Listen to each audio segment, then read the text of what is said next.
This video is sponsored by Surfshark VPN. So after nearly 3 weeks into Trump's war with Iran, there is a clear narrative that is already taken hold. That Vladimir Putin, Russia's president, many argue is emerging as one of, if not the biggest winners. Oil prices are rising, sanctions relief is growing, Western attention shifting from Ukraine. And so for a Russian economy that has shown real signs of strain, this looks like a sudden and dramatic reversal. A real sign of fortune. But that interpretation to me misses something much more significant, because simultaneously Russia appears to be benefiting economically. Internally, the country politically is seeing something very different and worse happen. Systems are being disrupted, controls are tightening, internet access is being cut regularly, and pressure is becoming ever more visible. Coupled together, this windfall and pressure present a very different picture to the one Putin suggests. And while it may seem that they are disconnected, the war in Iran and internal dealings of the Kremlin, they are more integrated than you think. So in this video, I wanted to explore these themes. What exactly is happening internally? The idea of a suspected coup attempt, a growing, ever more power struggle, how this all bleeds into the situation with the Iran war, and why it's putting much more pressure on Russia than many of us might initially assume. This is The Global Gambit. How's it going, everyone? Welcome back to the channel where we break down the strategy behind geopolitics, economics, and power, not merely the headlines. Now, before getting into this, there is a question I want you to think about all the way through, and let me know in the comments your thoughts. Is Putin actually benefiting from this crisis? If so, to what extent? Or is one of those moments where it looks like he's winning right before something much bigger begins to arrive? I've been joined by an escort of dogs. Lovely, because by the end of this video, which I encourage you to stick around for, we're going to connect a few different threads that perhaps don't seem related at first. But once you see it, the very whole picture of Putin's Russia looks quite different. Because for me, it's simply about systems. In this instance, Russia is no longer dictating the terms when it comes to the war in Iran. It is reacting to the broader situation. It is having to navigate them as so many other countries are. And that's not something that a supposed great power, or one that Putin likes to claim and portray as one, especially to his domestic audience, would seemingly do. Now, to understand why Putin appears to be gaining from this crisis, it helps to start with something very specific. A single oil tanker. You see, earlier in February, a Hong Kong flag vessel known as the Tesaurus switched off its transponders off the Omani coast to pick up Russian oil from smaller vessels, part of the now well-established Shadow Fleet, and that allows Moscow to bypass sanctions, something I've covered on the channel extensively and that you should check out. The ship began heading towards Singapore, but about a month later, early March, something changed. After the United States issued sanctions waivers, including Russia, allowing Indian refiners to buy Russian crude, that tanker abruptly altered course and headed directly to India. So that sudden reversal captures something much larger, because since the start of the Iran war on February 28th, the global oil market has shifted seismically. The effective closure of the Strait of Hormuz has disrupted about 15% of global oil supply. Prices which had languished around $59 a barrel have been upwards of $120. And so in that environment, Russian oil, once heavily discounted and increasingly difficult to sell, suddenly becomes highly attractive. Indeed, for India, it increased purchases by roughly 50% overnight. China's imports started arriving.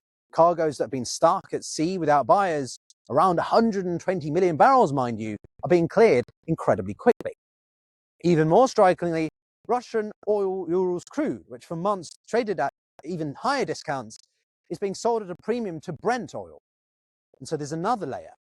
China's independent refineries, or so-called teapots, often buy Russian oil, usually in delayed mechanisms, allowing them to lock in prices. But with oil prices rapidly rising, well, many are struggling to meet margin calls, giving Russia suppliers the ability to force contracts at peak prices. So this isn't just a recovery in demand, it's a highly advantageous pricing environment for Russia. And so for the Kremlin, the implications are immediate. Every $10 increase in oil prices translates to roughly 2.8 billion in additional export revenue, with around 1.6 billion flowing directly into interstate coffers. This all, of course, comes at the critical moment. Prior to February 28th and the start of the Iran war, Russia's energy revenues have been largely collapsing. Export volumes had fallen by 20%, oil and gas revenues down over 40% year on year. The point is that the budget deficit had already reached one of its most annual targets within the first 2 months, but that pressure is easing. Not because Russia has finally done anything different, but because of the global environment being so dramatically changed because of Trump's single decision. But what's interesting here is that when we talk about power, we tend to focus on the obvious things: oil, military, the geopolitics. But one of the most important tools governments increasingly use is much quieter: control over information, our data. And you can see that very clearly in Russia right now. Indeed, it's something that we will be coming to later on in this video. Now, officially, a lot of this is done because of security, but in practice, it also gives the state far more control over what people can see, access, and communicate. And this isn't unique to Russia. It's visible everywhere increasingly, because wherever you are, your digital footprint is far more exposed than you may ever realize, whether that's governments or the private sector, or just basic tracking. And so that's where something like a VPN is incredibly useful. Today's video is sponsored by Surfshark VPN. At its core, Surfshark encrypts your internet access and masks your IP address, meaning your activity is far more private and much harder to track. Instead of your data being directly tied to your location, you're routing it through secure servers across the globe.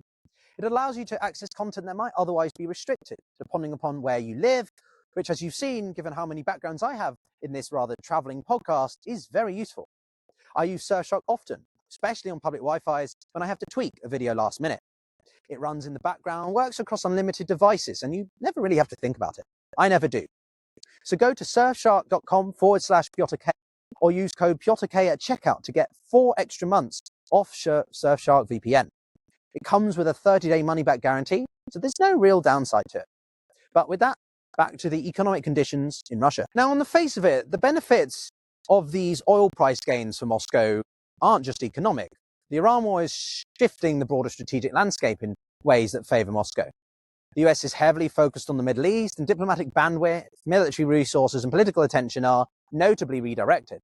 That's not to mention the fallout between NATO and the United States in the past week.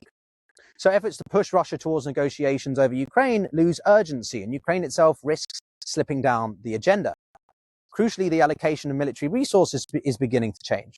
Air defense, interceptor missiles, already in limited supply, are being prioritized entirely for the Middle East. So that creates real strategic vulnerability for Ukraine and its ability to defend its own cities. Simultaneously, the energy crisis is making it harder for Western governments to maintain a unified sanctions system. And that's without going into the situation and what the continued potential economic relief the United States is contemplating could do. The US has already introduced several waivers allowing continued purchases of Russian oil. European unity is questionable, with Hungary, Slovakia, even Belgium talking about normalization of ties. And there are growing concerns that a gas crunch could force countries to walk back commitments rapidly because of the phasing out of Russian LNG. Basically, Russia is gaining breathing space, not because it has been forced to, but because global priorities have shifted and Putin is the net benefiter. Now, hearing all that, you might be feeling rather glum. But despite these advantages, there's actually little sign of confidence or assertiveness in Moscow, at least in Putin's inner circle. In fact, the Kremlin's response has been pretty restrained, uncharacteristically so. There's been no major escalation in rhetoric, no significant public commitment to defending Iran. And it's striking because since 2022, Iran has been critical to providing Russia with the Shahed drones and allowing Russia to develop its own in-house production capacity. Yet now, Russia may be offering limited technical assistance, targeting data, drone expertise, but that's not strategic backing. And this isn't an isolated case. In recent years, Russia has repeatedly failed to support its partners, be that from Armenia to Syria. These all demonstrate a loss of Russia's ability or willingness to get involved in foreign areas where even 10, 15 years ago, there would have been no question or perception that Russia was the de facto Russian hegemon. And so these are not minor setbacks. They point to the structural limitation, the inflection point where Russia cannot project power anymore, at least physically, rhetorically perhaps. It can shape narratives, but when it comes to decisive intervention, the defining feature of great power, it is increasingly constrained. And so this is where the contradiction sharpens most of all. Because simultaneously, as Russia's global limitations become more visible, pressure at home continues to mount. You see, in recent weeks, Russia has experienced widespread disruptions to mobile internet access. From Moscow and St. Petersburg to Yekaterinburg or even Novosibirsk, connectivity has been intermittent, rerouted. Payments are failing, navigation systems break down, courier services, things as basic as taxis, shops, everything is being affected. Novosibirsk, where I have family and friends, have told me that this has been a significant disruption. Cost upwards of almost 1 billion rubles per day. Russians respond in improvised ways, buying walkie-talkies, using pagers, finding workarounds. But in a highly digitized society, even one like Russia, that's pretty crude. Officially, this is a response to Ukrainian drone attacks, at least that's what the Kremlin claims. But hundreds of drones have been intercepted in single nights, many of them relying on mobile internet signals. Restricting connectivity, therefore, in that sense, is a defensive measure. You can look to Iran and what they do as shutdowns. It always goes much further and the effects go deeper. What began as targeted disruption has spilled into broader economic and daily lives. It is feeding into a wider trend. For years, the Kremlin has been tightening control of the roulette, blocking Western platforms, targeting VPNs, and pushing users towards state-monitored services. There is a growing concern that these disruptions are not just merely security measures, but part of a broader effort to expand monitoring and control, a much clearer sign of a security state, similar to what China has in some ways. Now, the idea of a coup is, to me, overblown. There is certainly growing dissent, dissatisfaction, but no evidence of a coordinated, say, elite revolt. The system, much like Iran's, is specifically designed to prevent that, with the overlapping security services acting as a severe deterrent. But what we're seeing is very significant because the war is no longer external. It's feeding directly into Russia's infrastructure, its economy, and the entire governance model Putin has spent years perfecting. And the response is, of course, kind of predictable. More control, more centralization, more restrictions, which one wonders how much the Russians are going to be willing to put up with. And so, as I teased at the beginning of this video, it's where everything connects. Externally, Russia is benefiting from the higher oil prices, weaker sanctions. But internally, it is dealing with this heightened pressure, disruption, and tightening control. And there's only a limit to that. These two dynamics are not separate. They are part of the whole system, the same system. Russia gains economically, but largely because of instability elsewhere. It doesn't dictate the terms. Simultaneously, its structural constraints remain and worsen. It has limited spare capacity, only a few 100,000 barrels of oil per day, meaning it cannot fully capitalize on supply shortages. Its overall infrastructure is degraded and investment is constrained. Production is expected to decline over time, so even the potential gains come with heightened risks. If oil prices actually raise too far, demand could collapse, accelerating the global shift away from fossil fuels. If the crisis drags on, OPEC cohesion could fragment, turning Russia's partners into competitors. And any windfall is likely to be diverted towards military spending rather than long-term investment or alleviating the concern of average Russians. So once considered together, as well as the geopolitical considerations, it's a difficult set of decisions for Moscow.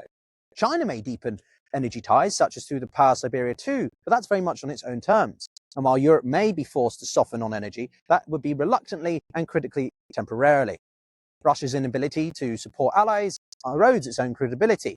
And so what looks like a recovery in reality is something much narrower, a temporary alignment of beneficial factors, but not ones that Russia can control. And ultimately, the direction still not in its favor. So coupled together, should we say in a rather simplistic way, is Putin winning? Well, in a narrow sense, he could be, but it's all relative. Russia is earning more from energy. The sanctions are diluted, but you always have to zoom out and compile different elements together, which is what is the purpose of this channel. And it's a very different picture when you do that, because what we're actually looking at is a system that is no longer driving events, merely reacting to them. Russia benefits from a crisis that it did not create, but it means that profiting from instability it can't control. It is stabilizing internally, not because of pressure easing, but because control is tightening. And that has a limited lifespan. It's a sign of a system adapting to constraints, but also a growing level of how far it can go before that system potentially fundamentally cracks. Now, as usual, I want to also urge caution on the idea that Russia is collapsing. Things are getting worse, but it's not quite there yet. Russia isn't shaping the world in the way that it once aimed to, or that Putin would like to claim that it does. It is navigating it, exploiting where it can, and enduring where it must, relying more than ever on the fact that the world around it is becoming as inherently unstable for it as everyone else. So the next time you hear that Putin is winning from this crisis, ask the real question. Is Russia actually getting stronger? Or is it just surviving longer for the rest of the system to weaken around it? Because that's the part most people miss, and certainly not what is being done by a supposed great power. But that's it from me, everyone. If you found this video useful, then give it a like. It's very easy to do, and be sure that you're subscribed. Over 75% of you aren't, so just double check that button if you appreciate this kind of analysis and want to see future videos. If you want to support the channel further, then do find links in the description, such as buying me a coffee or signing up for the Substack. It genuinely helps. Otherwise, I recommend watching this video next, because it all connects on the dots we've covered here, but from the Iranian perspective as well. Take care.